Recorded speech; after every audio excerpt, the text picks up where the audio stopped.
It's Pyram King. I'm really excited to bring to you Legends of Saltmarsh on the Legend Keeper platform. This is a special video.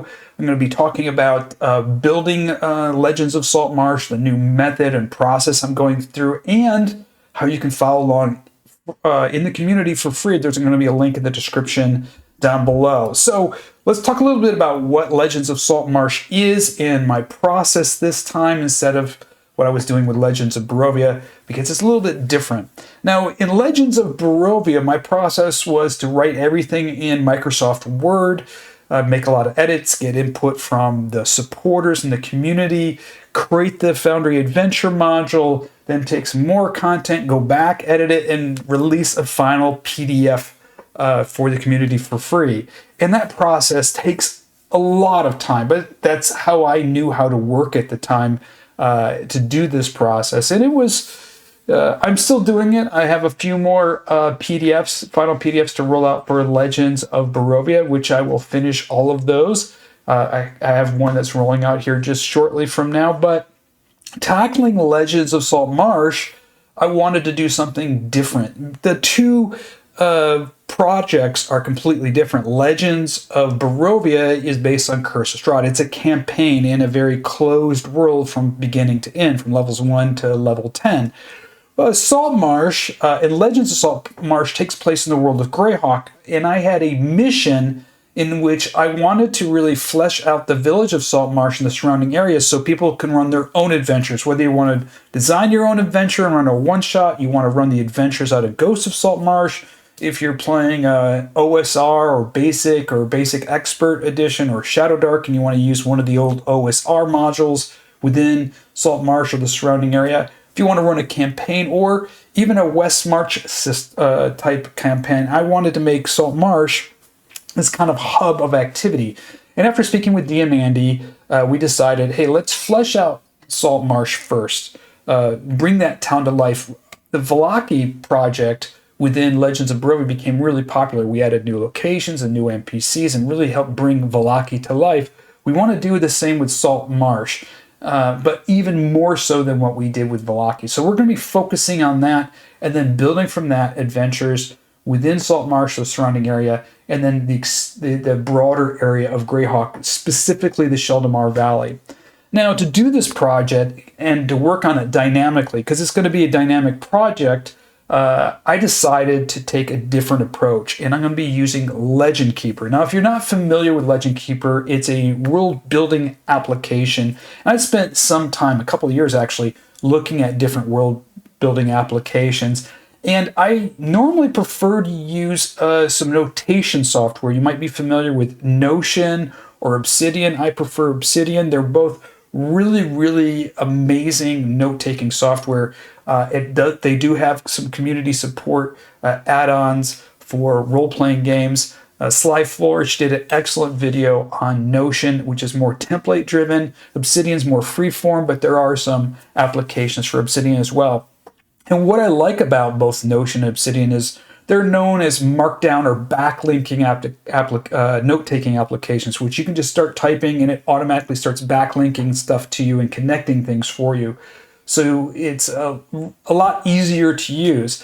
And one of the things I really liked about Legend Keeper was it uses that same philosophy and same principle. So if you're familiar with using Notion and templates, or you're familiar with using Obsidian, just automatic backlinking, it does that. So it's a world-building application using backlinking and markdown technology that we find in some really good note-taking applications.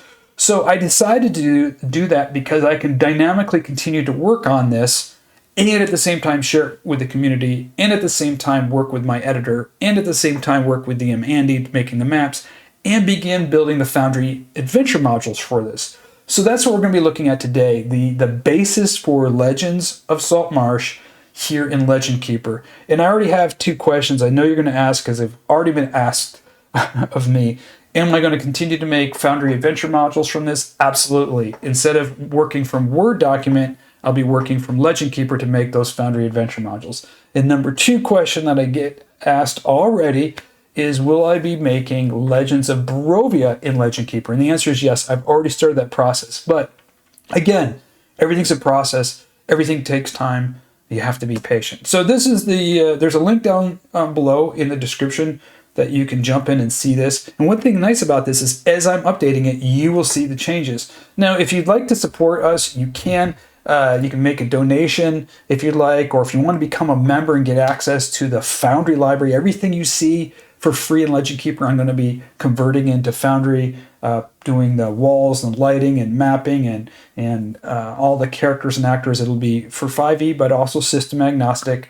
Members also get high resolution maps, bonus content, access to the library of Legends of Barovia for Foundry. And if you want to be a Legendary member, you get 2 extra special bonuses. One is I'm taking everything in Legend Keeper and I'm putting it in a Legend Keeper file to send to you so that you can, if you have Legend Keeper, you can install it and change it to however you want to. So each month I'll be sending out a Legend Keeper update to all my Legendary supporters. And also you get special recognition in all the stuff that I do. The YouTube videos, right here in Legend Keeper, these are all my Legendary supporters. So big, huge shout out, thank you to you. If it wasn't for you, I wouldn't be able to do this project, as well as all of my other supporters in here, because this is a pretty time-consuming and big project. Now I want to talk a little bit about my team before we get started. DM Andy, you probably already know, he's an amazing map maker. He's going to be looking at the battle maps you see here. Blair with Foundry is going to be developing and helping me develop the Foundry adventure modules for Legends of Saltmarsh. And of course, my editor, Jesse Winter, who makes everything legible, helps me with the layout, grammar. He's also expert on stat blocks, especially for 5e and Pathfinder. And he's a big Shadow Dark fan as well.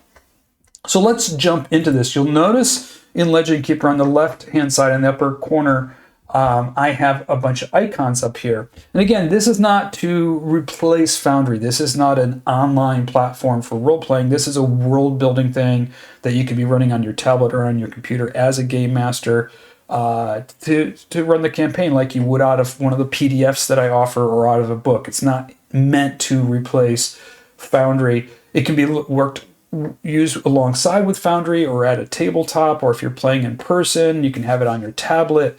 It's really the PDFs, but more dynamic than the PDFs you'll see here. So I have these icons at the top, which may change, it might be updated, and this is developed in kind of a tree fashion. So first we have kind of Legends of Barovia. We have a thing about the setting. It talks a little bit about the setting. I have my campaign notes, reference material here that you can link to. And then let's just go ahead to the maps. So this globe here shows the maps. And these maps, by the way, are available for free to the community. You can download 4K versions of the 3 realm maps that I have here. I have the realm itself. This is part of the World of Greyhawk, then the Dreadwood, and the Javan Bay. For members, I have 8K versions and a variety of these maps, including some special high-res tokens for you as well. We also have a Saltmarsh map, a village map, made by DM Andy. We'll take a look. But let's take a look at the realm first so you can see how this works in Legend Keeper. So this map, you can move it around, you can zoom in and out. You can see it's this is a 4K compressed WebP image, so it's pretty fast loading. And you can see there's only 1 pin in here. As I develop content, I'll be adding more pins right here. We only have the Saltmarsh pin. If you click on the Saltmarsh pin, this information about Saltmarsh will pop up on the left-hand side. We have the town council, general information, history, geography, stuff about smuggling. You can actually open this window up. Here I just open it up so you can see everything here. We've got the geography, general information, foreign relations, who's in the town council, some regions. And over on the right-hand side, you'll see that we've got the flag. We have, you can click and jump right back into that map if you want to. We have that there. We have city locations, factions in here that you can click on as well. So it's a very backlinking interface thing, so you can jump around very easy in here. You'll notice under the crowns, these are the kingdoms and then the locations within the kingdom. So I have one of them partially done here, so you can see this is the Kingdom of Keeland, in which Saltmarsh is within the Kingdom of Keeland. Has general information about it here, economy, culture, foreign relations, history. Here's the brief history of the Kingdom of Keeland, the geography here, and you can see locations. So as more locations and cities are developed, they'll be in here. And then within here, it's a tree structure. We have Saltmarsh, and then we have a location within Saltmarsh, and that is the city gate, which is also a pin on DM Andy's map. So if we zoom in here to the city gate and we click on the pin, there's the city gate, and we can open that up. Now this is an individual location in which typically I'll have a Foundry adventure setting. There'll be some Theater of the Mind maps. We have a map right here by DM Andy. So here's the battle map. It's already in here as well, so you can see the battle map. We have the read aloud text, some stuff about the NPCs. We got 3 unique NPCs here that you can read about.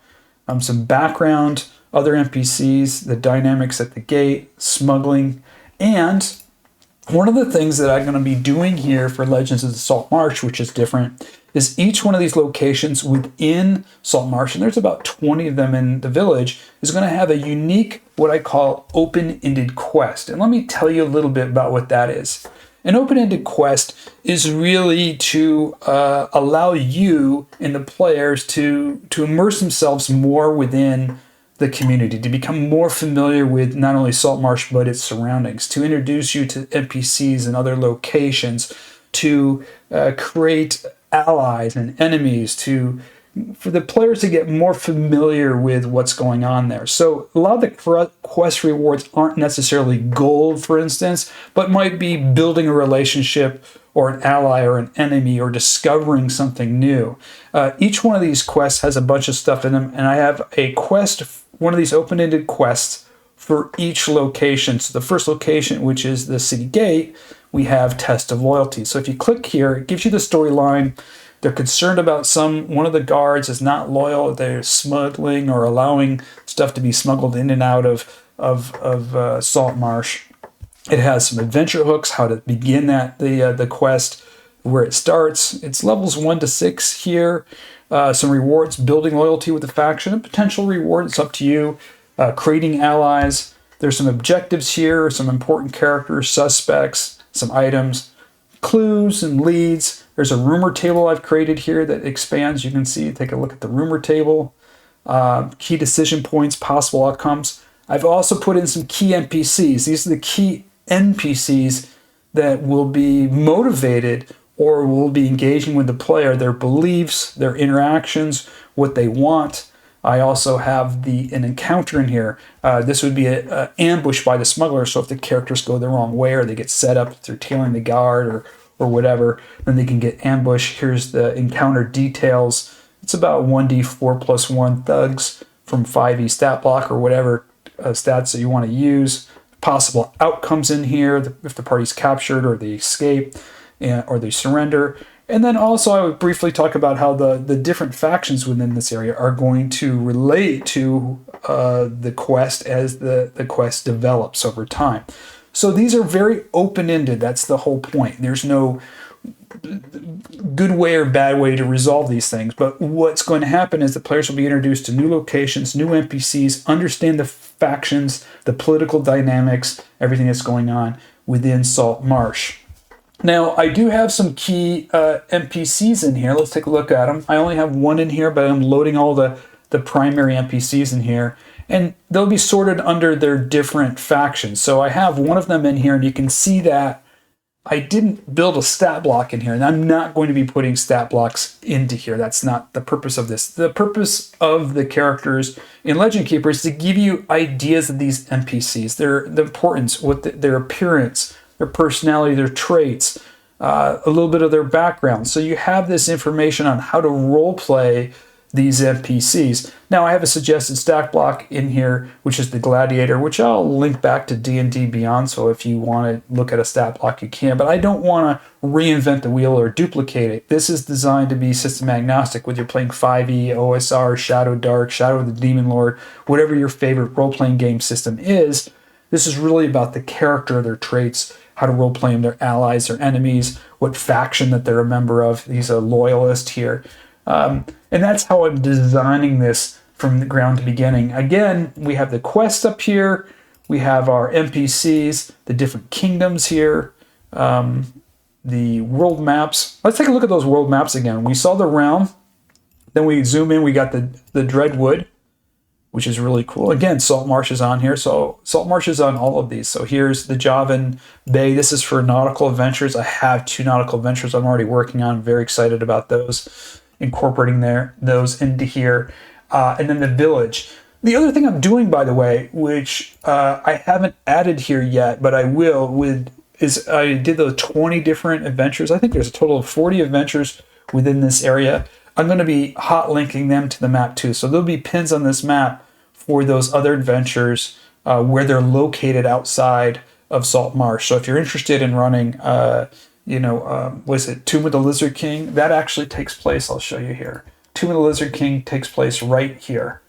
I also have Baltron's Beacon.